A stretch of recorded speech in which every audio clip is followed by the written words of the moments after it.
saya Linda Peli Viviani dengan nomor induk mahasiswa 111900792. Di sini saya akan membacakan tentang bab 2 yaitu tinjauan teori. Teori pakar. Yang pertama, Iqbal Hasan menjelaskan bahwa statistik deskriptif adalah bagian dari statistika yang mempelajari cara pengumpulan data dan penyajian data sehingga mudah untuk dipahami.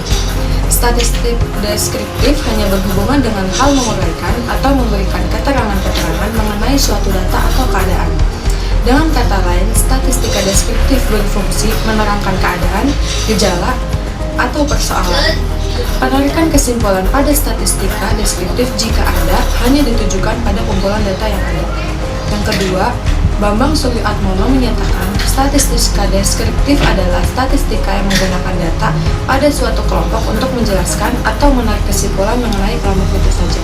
Dan yang ketiga, menurut Sugiono, analisis deskriptif adalah statistik yang digunakan untuk menganalisa data dengan cara mendeskripsikan atau menggambarkan data yang telah terkumpul sebagaimana adanya tanpa bermaksud membuat kesimpulan yang berlaku untuk umum atau generalisasi. Pengertian ukuran penyebaran data. Dalam pengukuran, di statistika terdapat ukuran penyebaran data. Apakah nilai rata-ratanya benar-benar representatif atau tidak? Ukuran penyebaran data dapat digunakan untuk mengadakan perbandingan terhadap variabilitas data. Ukuran penyebaran data dapat membantu penggunaan ukuran statistika. Misalnya dalam pengujian hipotesis, apakah dua sampel berasal dari populasi yang sama atau tidak? Pengertian kemiringan data. Kemiringan data merupakan derajat atau ukuran dari ketidaksimetrisan atau asimetri suatu distribusi data. Dapat pula dikatakan bahwa ukuran kemiringan adalah harga yang menunjukkan seberapa jauh distribusi itu menyimpang dari simetris. Yang kedua, ada kerincingan data. Kerincingan data adalah derajat atau ukuran tinggi rendahnya puncak suatu distribusi data terhadap distribusi normalnya data. Jenis-jenis kemiringan data terdapat 3 jenis, yaitu yang pertama ada simetris yang menunjukkan letak nilai rata-rata hitung, median, dan modus berhimpit atau berkisar di satu titik. Yang kedua, miring ke kanan mempunyai nilai modus paling kecil dan rata-rata hitung paling besar. Dan yang terakhir, miring ke kiri mempunyai nilai modus paling besar dan rata-rata hitung paling kecil. Berikut ada gambar grafik. Nama saya Linda Peli Viviani dengan nomor induk mahasiswa 111900792. Di sini saya akan membacakan tentang bab 2 yaitu tinjauan teori. Teori pakar. Yang pertama, Iqbal Hasan menjelaskan bahwa statistik deskriptif adalah bagian dari statistika yang mempelajari cara pengumpulan data dan penyajian data sehingga mudah untuk dipahami. Statistik deskriptif hanya berhubungan dengan hal menguraikan atau memberikan keterangan-keterangan mengenai suatu data atau keadaan. Dengan kata lain, statistika deskriptif berfungsi menerangkan keadaan, gejala, atau persoalan. Penarikan kesimpulan pada statistika deskriptif jika ada hanya ditujukan pada kumpulan data yang ada. Yang kedua, Bambang Suryoatmono menyatakan statistika deskriptif adalah statistika yang menggunakan data pada suatu kelompok untuk menjelaskan atau menarik kesimpulan mengenai kelompok itu saja.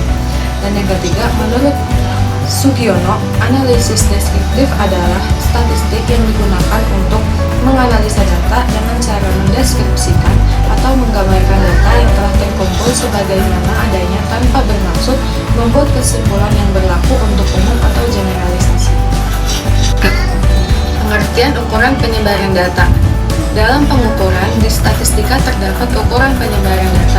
Apakah nilai rata-ratanya benar-benar representatif atau tidak? Ukuran penyebaran data dapat digunakan untuk mengadakan perbandingan terhadap variabilitas data. Ukuran penyebaran data dapat membantu penggunaan ukuran statistika. Misalnya dalam pengujian hipotesis, apakah dua sampel berasal dari populasi yang sama atau tidak? Pengertian kemiringan data. Kemiringan data merupakan derajat atau ukuran dari ketidaksimetrisan atau asimetri suatu distribusi data. Dapat pula dikatakan bahwa ukuran kemiringan adalah harga yang menunjukkan seberapa jauh distribusi itu menyimpang dari simetris. Yang kedua, ada kerincingan data. Kerincingan data mencocok suatu distribusi data terhadap distribusi normalnya data. Jenis-jenis kemiringan data terdapat 3 jenis, yaitu yang pertama ada simetris yang menunjukkan letak nilai rata-rata hitung, median, dan modus berhimpit atau berkisar di satu titik. Yang kedua, miring ke kanan mempunyai nilai modus paling kecil dan rata-rata hitung paling besar. Dan yang terakhir, miring ke kiri mempunyai nilai modus paling besar dan rata-rata hitung paling kecil. Berikut ada gambar grafik distribusi kemiringan data yang ada 3 jenis tadi. Ada simetri, miring ke kanan, dan miring ke kiri. Pengukuran kemiringan data dapat diketahui dengan beberapa cara, antara lain yang pertama, memperhatikan hubungan antara rata-rata hitung, median, dan modus. Yang kedua, menggunakan koefisien person. Yang ketiga, menggunakan momen ketiga. Dan yang terakhir, menggunakan kotak diagram garis. Rumus untuk menghitung derajat kemiringan distribusi data. Yang pertama ada rumus person, yaitu alfa sama dengan 1/s dikali x bar kurang modus, atau alfa sama dengan 3/s dikali x bar kurang median, di mana keterangannya alfa sama dengan person, s sama dengan simpangan baku, x bar sama dengan nilai rata-rata hitung, mod sama dengan modus, med sama dengan median. Yang kedua ada rumus momen untuk data tidak berkelompok, yaitu alfa 3 sama dengan 1/n s pangkat 3 sigma xi dikurang x bar pangkat 3. Sedangkan untuk data berkelompoknya yaitu alfa 3 sama dengan 1/n s pangkat 3 sigma fi dikali mi dikurang x bar pangkat 3, di mana keterangannya alfa 3 sama dengan derajat kemiringan, xi sama dengan nilai data ke i, x bar sama dengan nilai rata-rata hitung, fi sama dengan frekuensi kelas ke i, mi sama dengan nilai titik tengah kelas ke i, s sama dengan simpangan baku, m sama dengan banyaknya data. Jika x3 sama dengan 0, distribusi data simetris. Jika alfa 3 kurang dari 0, distribusi data miring ke kiri. Jika alfa 3 lebih dari 0, distribusi data miring ke kanan. Dan yang terakhir ada rumus Bowley. Rumus ini menggunakan nilai kuartil, di mana rumusnya adalah alfa 3 sama dengan Q3 ditambah Q1 dikurang 2Q2 per Q3 dikurang Q1, di mana keterangannya Q1 sama dengan kuartil pertama, Q2 sama dengan kuartil kedua, dan Q3 sama dengan kuartil ketiga. Perkenalkan, nama saya Clarissa Faradita, NIM 111911114. Saya akan menjelaskan tentang lanjutan dari bab 2, yaitu jenis-jenis keruncungan data. 1. Leptokurtis distribusi data yang puncaknya relatif tinggi.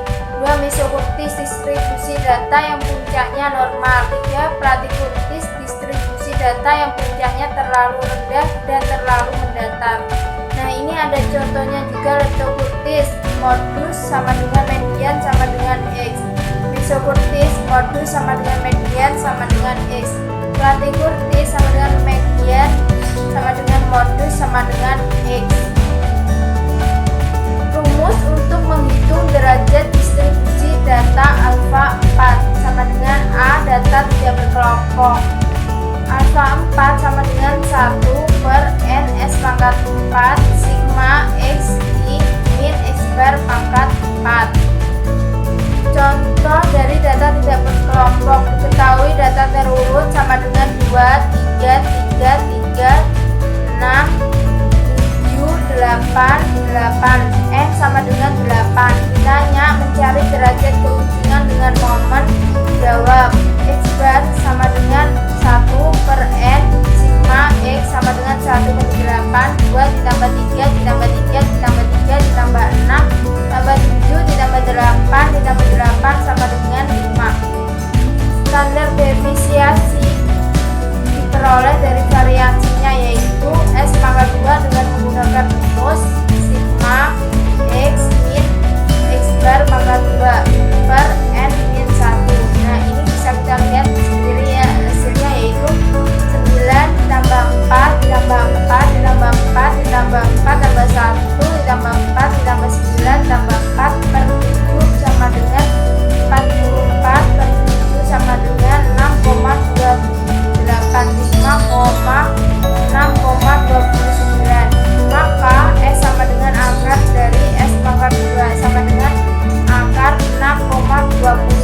S pangkat 4, yaitu 81 ditambah 16 tambah 16 tambah 16 tambah 1 ditambah 16 tambah 81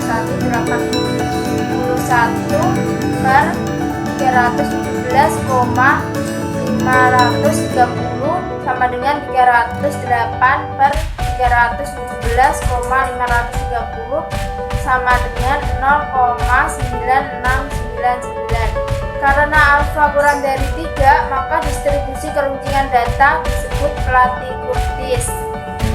Nah, ini adalah rumus dari data berkelompok, yaitu alfa 4 sama dengan 1 per n s pangkat 4 sigma f i min x bar pangkat 4. Ini bisa kita lihat ya contohnya, yaitu dengan menggunakan tabel. Diketahui tabel dan ditanya mencari derajat keruncingan dengan menggunakan tabel. Jawab. Standar defisiasi peroleh dari variansinya. X bar sama dengan sigma fm per sigma f sama dengan 2127 per 30 sama dengan 70,9. S pangkat 2 sama dengan sigma f x min x bar pangkat 2 per n min 1 sama dengan 13.634,2 per 30 min 1 sama dengan 13.634,2 per 29 sama dengan 470,14. Jadi data keruncingan adalah alfa 4 sama dengan sigma f m min x bar pangkat 4 per n s pangkat 4 sama dengan, ini ya bisa dilihat sendiri, yaitu dengan hasil 2,208. Karena alfa kurang dari 3, maka distribusi keruncingan data disebut Platy-Curtis.